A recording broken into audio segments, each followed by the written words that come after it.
Salut à tous, Kwame Sport. J'espère que vous allez bien, peu importe l'heure et l'endroit où vous regardez cette vidéo. Avant de commencer, cliquez sur like, abonnez-vous et activez la cloche de façon à être tenu au courant quand je posterai de nouvelles vidéos. Il y a une semaine, nous avons eu l'UFC 304 à Manchester, dont le main event était Leon Edwards contre Belal Muhammad et un co-main event Aspinall contre Curtis Blades. Les deux étaient des rematchs. On a eu un KO avec, bien entendu, Aspinall en poids lourd. Et on a eu une décision en welter.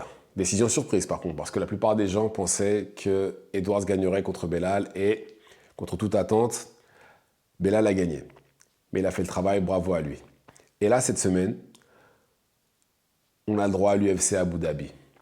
Et contrairement à l'Angleterre, qui est sur notre fuseau horaire, ce qui est bien avec Abu Dhabi, c'est qu'on va voir les combats aux alentours de 22-23 heures. On ne sera pas obligé de veiller toute la nuit comme des zombies, comme d'habitude. Là, c'est ce qui est bien quand c'est de ce côté-là du monde. C'est juste parfait.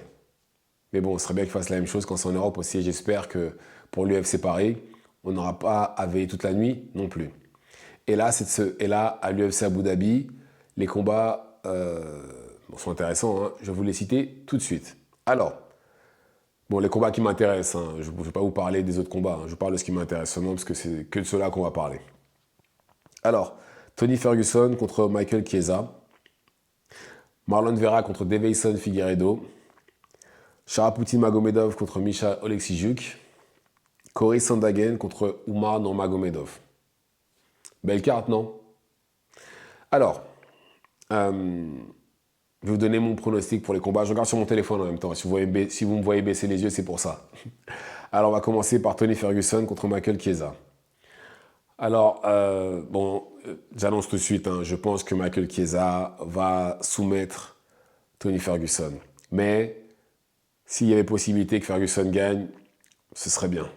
Pourquoi? Parce que je pense que Ferguson ne partira pas sinon. Ferguson, il ne veut pas partir sur une défaite, c'est sûr et certain, parce que là, il a carrément dit qu'il a fait 200 rounds de sparring ou je sais pas quoi, enfin bref. Ça se voit clairement qu'il ne partira pas tant qu'il n'aura pas de victoire, donc autant qu'il gagne comme ça, qu'il puisse partir à la retraite, qu'il profite de son argent et de sa santé. Parce que là, vu comment c'est parti, ça risque d'être la première personne qui va se transformer en étoile, si vous voyez ce que je veux dire, dans l'octogone. Donc voilà. Donc, Chiesa va gagner, mais voilà, s'il y avait possibilité que Ferguson gagne, tant mieux. Ensuite, on aura Marlon Vera contre Deiveson Figueiredo. Alors, très franchement, c'est pour moi le banger de la carte. Très clairement, le banger. Et très franchement, je trouve ça limite, que pour moi, c'est presque un manque de respect que ce combat-là ne soit pas le main event d'une autre carte. Parce que pour moi, ça c'est clairement un main event, ce combat-là. Il n'y a pas de débat. Et pour ce combat-là, je pense que Deiveson Figueiredo devrait gagner. Parce que je pense que le cutting l'a affecté beaucoup. Et je pense que là, contre Marlon Vera, ça devrait aller. Et ouais, je pense qu'il va être soumis aussi. Parce que Figueiredo est très bon au sol. Donc je pense que oui. Figueiredo, victoire par soumission. Ensuite, on a Sharapoutin Magomedov contre Michal Oleksijuk.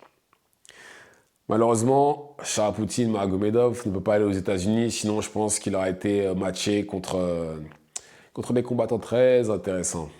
Mais bon, malheureusement, pour l'instant, il ne peut pas aller aux États-Unis. Et ce combat-là, c'est clairement striker contre striker. Et bon, alors, ce qui est bizarre, pas ce qui est bizarre, mais Michal Oleksijuk, quasiment toutes ses défaites, c'est que des soumissions. C'est que des soumissions, mais voilà, il a quand même perdu 2 ou 3 combats d'affilée, et je pense que même s'il ne peut pas aller aux États-Unis, j'ai l'impression qu'ils essayent de faire de Sharapoutin une star. De toute façon, physiquement, il a un physique atypique, donc clairement, ça marchera, et très franchement, je pense qu'il va gagner, et sûrement par KO. Sûrement par KO. D'ailleurs, c'est bizarre, c'est la première fois d'ailleurs que je vois quelqu'un qui vient de Russie, de ce coin-là de Russie, et qui visiblement n'est pas un lutteur. C'est bizarre. Mais bon. En tout cas, striking, très bon. Et oui, donc comme je vous l'ai dit, je pense vraiment que l'UFC essaie de faire de lui une star. Donc je pense que oui, ils l'ont matché contre Alexis Juc de façon à ce qu'il puisse gagner. Et je pense qu'il y a même des chances que ce soit par KO. Donc, vainqueur, Sharapoutin par KO. Et enfin, le main event, Corey Sandhagen contre Umar Nurmagomedov. Umar Nurmagomedov, le cousin de Khabib Nurmagomedov. Alors, pour le cousin de Khabib, franchement, c'est clairement un step-up en termes de niveau. Il est beaucoup plus... Corey Sandhagen est meilleur que les combattants qu'il a eu jusqu'à présent. Et c'est un classique. Corey Sandhagen, le striker, contre Umar Nurmagomedov, le lutteur. Et dans la logique, le lutteur gagne. Dans la logique. Mais là, bon, Umar défend bien debout. Hein. Il se défend bien debout. Corey Sandhagen, ça va, il se défend plutôt bien aussi. Il défend plutôt bien la lutte. Maintenant, déjà, la lutte des Dagestanais, c'est plus compliqué que celle des autres. Et par contre, il y a un truc qui me dérange chez Umar, c'est qu'il n'a jamais combattu de 5 rounds en fait. Et ça pourrait être très très compliqué si justement Corey Sandhagen arrive à l'emmener dans les eaux profondes. Ça se trouve, ça pourrait être plus compliqué pour lui qu'autre chose. Entre le fait que ce soit un bon striker, Corey Sandhagen, qu'il n'ait jamais combattu de 5 rounds, et en plus de ça, que Corey Sandhagen soit meilleur que les combattants qu'Umar a affrontés, ça pourrait être compliqué. Mais je m'attends à ce que Umar gagne. Je m'attends à ce que Umar gagne parce que, de manière générale, les lutteurs dagestanais sont très très bons contre ceux qui savent juste défendre la lutte statistiquement. Donc je pense que, oui, je pense qu'il devrait gagner et sûrement le soumettre au troisième, quatrième round. Sachant qu'en plus, c'est Khabib qui l'entraîne. Non, je pense que oui, troisième round, je pense que ça devrait être réglé, il devrait l'avoir soumis d'ici là. Soumis ou sinon ground and pound. Mais voilà, encore une fois, ce qui me fait peur, c'est qu'il n'a jamais fait de 5 rounds.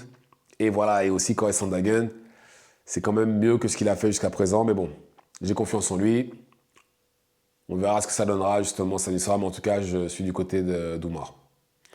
Donc voilà pour mes pronos pour la carte à Abu Dhabi. Et très franchement, la seule chose que je trouve bizarre, encore une fois, c'est le fait que Figueiredo contre Vera, ce soit sous cette carte-là et que ça n'est pas sa propre carte. Sinon, dans l'ensemble, c'est une bonne carte, mais comme je vous l'ai dit, hein, je regarderai que ces combats-là, les autres combats ne m'intéressent pas, pour être honnête. Donc voilà, dites-moi ce que vous en pensez dans les commentaires, activez la cloche de façon à être tenu au courant quand je posterai de nouvelles vidéos, et c'est tout pour moi, ciao ciao.